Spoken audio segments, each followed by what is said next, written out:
오늘 우리에게 주시는 하나님의 말씀은 사도행전 15장 1절에서 11절까지의 말씀입니다. 사도행전 15장 1절에서 11절까지의 말씀입니다. 제가 주의 말씀을 봉독하겠습니다. 어떤 사람들이 유대로부터 내려와서 형제들을 가르치되 너희가 모세의 법대로 할례를 받지 아니하면 능히 구원을 받지 못하리라 하니 바울 및 바나바와 그들 사이에 적지 아니한 다툼과 변론이 일어난지라. 형제들이 이 문제에 대하여 바울과 바나바와 및 그 중에 몇 사람을 예루살렘에 있는 사도와 장로들에게 보내기로 작정하니라. 그들이 교회의 전송을 받고 베니게와 사마리아로 다니며 이방인들이 주께 돌아온 일을 말하여 형제들을 다 크게 기쁘게 하더라. 예루살렘에 이르러 교회와 사도와 장로들에게 영접을 받고 하나님이 자기들과 함께 계셔 행하신 모든 일을 말하매 바리새파 중에 어떤 믿는 사람들이 일어나 말하되 이방인들에게 할례를 행하고 모세의 율법을 지키라 명하는 것이 마땅하다 아니라. 사도와 장로들이 이 일로 의논하러 모여 많은 변론이 있은 후에 베드로가 일어나 말하되 형제들아 너희도 알거니와 하나님이 이방인들로 내 입에서 복음의 말씀을 들어 믿게 하시려고 오래전부터 너희 가운데서 나를 택하시고 또 마음을 아시는 하나님이 우리에게와 같이 그들에게도 성령을 주어 증언하시고 믿음으로 그들의 마음을 깨끗이 하사 그들이나 우리나 차별하지 아니하셨느니라. 그런데 지금 너희가 어찌하여 하나님을 시험하여 우리 조상과 우리도 능히 매지 못하던 멍에를 제자들의 목에 두려느냐. 그러나 우리는 그들이 우리와 동일하게 주 예수의 은혜로 구원받는 줄을 믿노라 하니라. 아멘. 오늘 본문 말씀에 나오는 또 안디옥 교회는 우리가 계속해서 살펴본 것과 같이 정말 교회 역사상 여러 면을 보더라도 참으로 본이 되는 교회임을 우리는 볼 수가 있습니다. 성도들이 바른 믿음 안에서 있었습니다. 또 환난과 핍박을 믿음으로 극복하며 나아갔습니다. 또 이방인들을 향한 열정이 있었습니다. 또 성령님의 인도하심을 받는 교회였지요.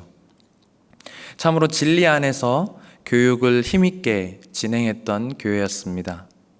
그래서 처음으로 그리스도인이라는 그런 호칭까지 얻었던 교회였습니다. 그리고 마지막으로 바울과 바나바 같은 그런 인물들을 선교사로 파송한 교회였습니다. 참으로 제가 나열한 것 중에 한두 가지만 잘하여도 참으로 귀한 교회일 것인데 참 안디옥 교회는 여러모로 그런 본을 보이는 교회였다고 할 수가 있습니다. 하지만 오늘 본문 말씀을 보시면 안디옥 교회에 시험이 일어났다라고 말씀하고 있습니다. 바울과 바나바의 1차 선교 여행을 성공적으로 마친 감격이 채 가시기 전에 일어난 사건이었습니다. 안디옥 교회는 어울리지 않는 것처럼 보이는데도 이 교회마저도 또 시험이 있었다라는 것은 또 우리의 이 땅 살아가는 이 땅에 세우신 하나님의 교회들 또한 또 많은 시험들의 문제들이 있다라는 것을 우리는 보게 됩니다. 그렇다면 안디옥 교회는 그런 위기들과 시험을 어떻게 극복했는가를 우리가 살펴본다면 우리가 지금 신앙생활하고 있는 이 교회 가운데 일어나는 이 문제들을 어떻게 해결하는지를 또 알 수가 있을 것입니다. 2절 말씀을 보시면 적지 않은 다툼과 변론이 일어났다라고 나옵니다. 문제들이 없을 수는 없지만 성도들이 마음을 합하면 해결할 수 있음을 오늘 본문 말씀에서 우리는 볼 수가 있습니다. 우리가 해결할 수 없는 문제도 어떤 사람에게는 매우 쉬운 일일 수가 또 있는데요. 안디옥 교회가 예루살렘 교회보다 힘있게 일어나고 있었지만 그 어떤 문제 가운데에서 이 문제를 해결하기 위해서 안디옥 교회에 있는 많은 사람들을 예루살렘으로 보낸 것을 우리는 보게 됩니다. 요즘 이런 교회들의 문제를 심심치 않게 우리가 또 보게 되는데요. 그러나 그 문제들을 자기 힘으로 풀려고 하는 그런 교회들은 그 문제를 계속 해결하지 못하는 모습을 우리는 보게 됩니다. 오히려 서로 치고받다가 상처를 크게 받습니다. 아예 믿음 생활을 포기하는 사람도 그 가운데서 나타나죠. 우리가 정말로 해결하기 힘든 문제 앞에서 이 안디옥 교회처럼 그 문제들을 상회에 맡기는 모습은 참으로 좋은 모습이라고 볼 수 있습니다. 상회에 그 문제를 맡기고 교회는 기도하면서 하나님께서 그 문제를 잘 해결해 주시도록 기도하는 것이죠. 어떤 분들은 상해 기간에 대해서 잘 알지 못하는 분들이 계십니다. 예를 들어 장로교회라고 한다면 교회에 당회가 있고 또 상회로 여러 교회들이 모여서 노회가 있고 또 노회 위에 또 총회가 있습니다. 그러나 어떤 사람들은 이런 교단들이 필요한가라고 묻는 사람들이 있습니다. 교단교회에 다니면서 또 교단 의식이 없는 사람들도 있습니다. 교단을 엄격하게 생각하거나 고리타분하게 생각하는 사람도 있습니다. 어떤 분은 교단을 목사를 위한 기관이라고 오해하고 있는 분들도 종종 보았습니다. 어떤 분은 교단을 브랜드 이름 정도로 이해하고 있습니다. 요즘 사람들은 브랜드 네임보다 소비자에게 더 친근하고 품질이 얼마나 좋은 거에 관심을 갖는다라는 것인데요. 교회 자체로 좋은 교회가 되는 것이 중요하지 어떤 교단에 속하는가가 뭐가 그렇게 중요한가라고 생각하는 분들도 계십니다. 참으로 일리는 있는 말이지만 그들의 말대로 한다라고 한다면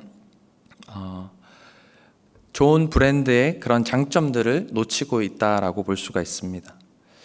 그런 브랜드가 있을 때 좋은 것은 무엇입니까? 그런 상품의 가치를 잘 유지할 수 있다라는 것입니다. 그러나 그런 브랜드가 없는 많은 상품들이 무절제하게 존재하고 그런 상품의 가치를 떨어뜨릴 확률이 많다라는 것입니다. 참으로 제 개인적으로는 그런 많은 교단들을 봤을 때 하나의 교단으로 묶을 수 있지 않을까라는 생각을 한 적도 많이 있었습니다. 하지만 특히 영혼을 다루는 이 교회에서는 더 많은 지혜를 모아서 하나님을 바로 섬기는 것이 좋다라고 생각이 들어졌습니다. 몇 사람이 잘못됨으로 수많은 사람들이 이단의 길로 인도될 수 있기 때문에 그런 교단들이 서로가 서로를 봐주면서 서로 교만하지 않고 바른 방향으로 나아갈 수 있는 교단들이 있는 것이야말로 그런 우리에게 장치와도 같은 것이 아닌가라는 생각을 하게 되었습니다. 그러나 분명한 것은 교단이 예수님보다 중요하지는 않습니다. 그러므로 주님을 사랑하고 그리스도의 제자로서 자리매김을 하는 것은 매우 중요합니다. 그러나 교단은 교회가 더 효과적으로 하나님을 섬기는 일을 돕는 기관이라고 할 수가 있습니다. 이와 마찬가지로 안디옥 교회는 구원에 관한 문제를 두고 깊은 갈등에 있었지만 사도와 장로들에게 문제의 열쇠를 넘김으로써 그 어려움 속에서 쉽게 해결을 받을 수가 있었습니다. 안디옥 교회가 풀어야 할 숙제는 구원을 얻는 길에 관한 것이었습니다. 율법입니까? 아니면 은혜입니까? 라는 질문이었습니다. 이는 초대교회 전체의 문제였습니다. 그리고 오늘날 예수 그리스도를 믿는 우리에게도 있는 갈등 중에 하나입니다. 오늘 말씀 1절과 5절 말씀에 보시면 바리새파 중에 믿는 어떤 사람들이 이방인들에게 할례를 주고 모세의 율법을 지키라 명하는 것이 마땅하지 않느냐라고 얘기하는 것을 볼 수가 있습니다. 모세의 법대로 할례를 받지 않으면 능히 구원을 받지 못한다라는 것입니다. 그러면 이분들의 주장은 어떻게 생각하십니까? 그들의 주장을 우리는 먼저 겸손히 들어야 합니다. 그들이 왜 이런 주장을 갑자기 들고 나왔겠습니까? 그리스도인이라고 한다라는 사람들의 모습이 너무 규모가 없었기 때문이 아니었나라는 생각을 하게 됩니다. 예수님을 믿는다라고 하는 사람들의 모습이 참으로 과관으로 보였을 것입니다. 헬라인 사람들과 유대인 사람들이 함께 뒤섞여 살아갈 때 한번 상상을 해봤습니다. 식사하는 모습을 한번 가정해 볼까요? 전통 유대 출신의 기독교인들은 손을 씻고 먹었습니다. 또 삼겹살이나 또 새우 요리 같은 것을 먹지 않았습니다. 그런데 헬라 문화권에서 입교한 기독교인들은 그런 것들을 서슴지 않게 먹었을 것이고 조금 개걸스럽게 음식을 먹었을 것입니다. 주의를 지키는 것도 달랐겠지요. 바리새파 중에 믿는 어떤 사람들은 주의 성수를 목숨처럼 소중히 여겼을 것인데 헬라 문화권 속에 입교한 기독교인들은 너무나 자유로운 모습을 하고 있었을 것입니다. 요즘 우리 교회에서도 강하게 제기되는 것이 이 율법주의적인 신앙입니다. 해도 너무한다라는 것입니다. 너무 많은 부정 사건들이 우리 기독교인들에게 나타나고 있음을 우리가 볼 때에 우리가 말만 기독교인이라고 하지 세상 사람들과 별로 차이가 없기 때문에 우리가 그런 모습에서 성경 앞에서 바로 서야 되지 않겠느냐라는 것이 그들의 주장입니다. 그래서 보다 못한 사람들이 일어난 것이었습니다. 너희가 모세의 율법대로 할례를 받지 않으면 능히 구원을 얻지 못하리라 라고 했던 그 이유가 거기에 있지 않았나라는 생각이 들어집니다. 그러나 이방인 선교를 담당해온 베드로나 바울의 입장은 전혀 달랐습니다.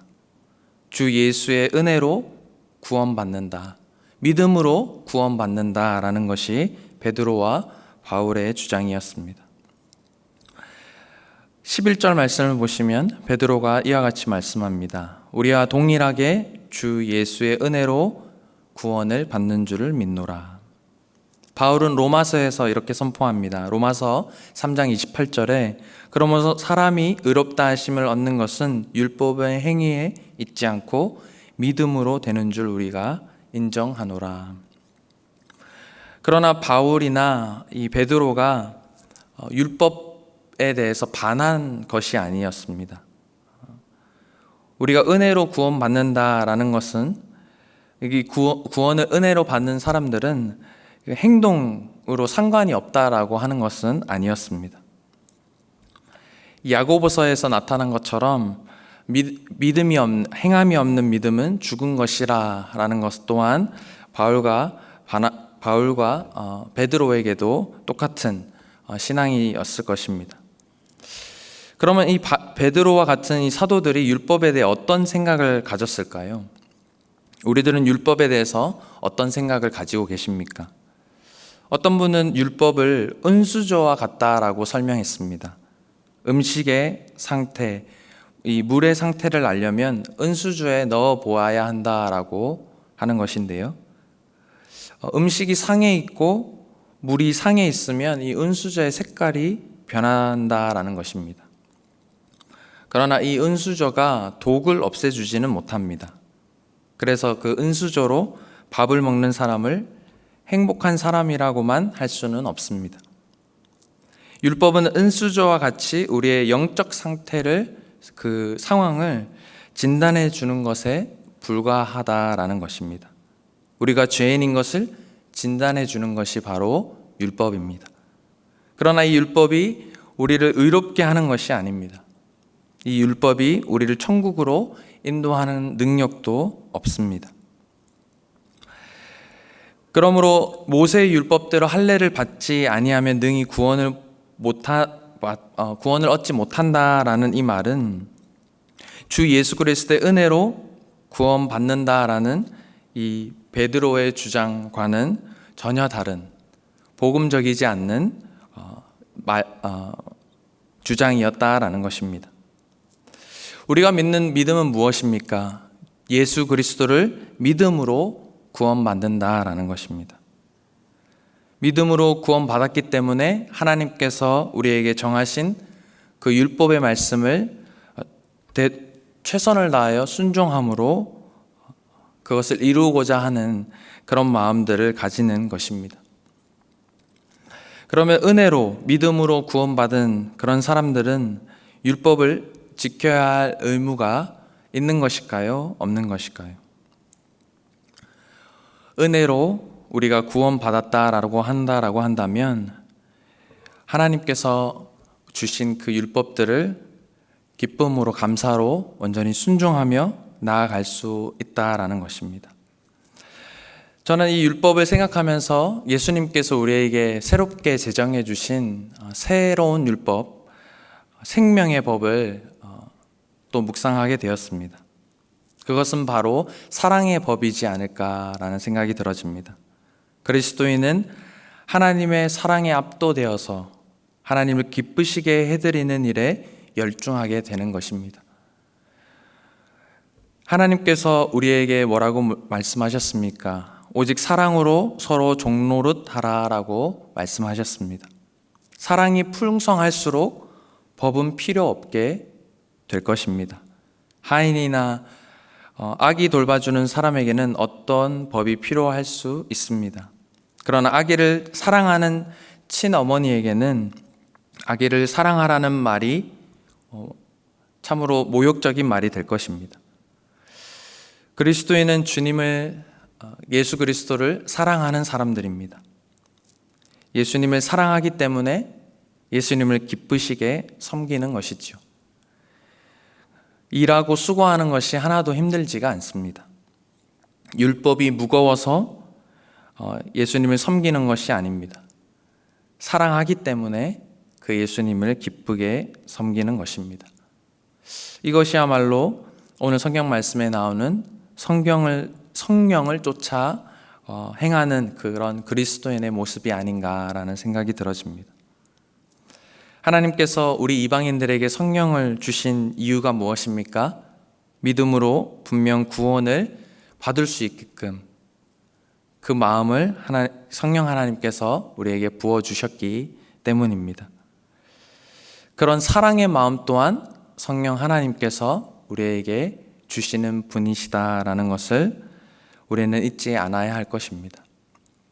오늘 말씀을 통해서 정말로 은혜이냐 율법이냐라는 그런 갈등 속에서 있었던 그런 안디옥 교회의 모습을 보면서 우리 안에 있는 그런 갈등 속에서 정말 하나님께서 우리에게 진정으로 원하시는 그런 뜻들을 그런 갈등 때문에 놓쳐버리는 우리의 모습을 되돌아볼 수 있는 그런 시간을 가지기를 원합니다.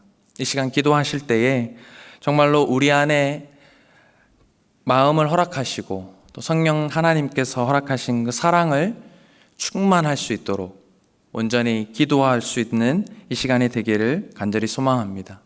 또한 우리 안에 있는 그런 갈등들을 정말 하나님 앞에 내려놓고 정말 하나님께서 기뻐하시는 대로 순종하며 나아가기를 바라는 그런 하루의 삶이 되어지시는 저와 여러분의 모습이 되기를 주님의 이름으로 축복합니다.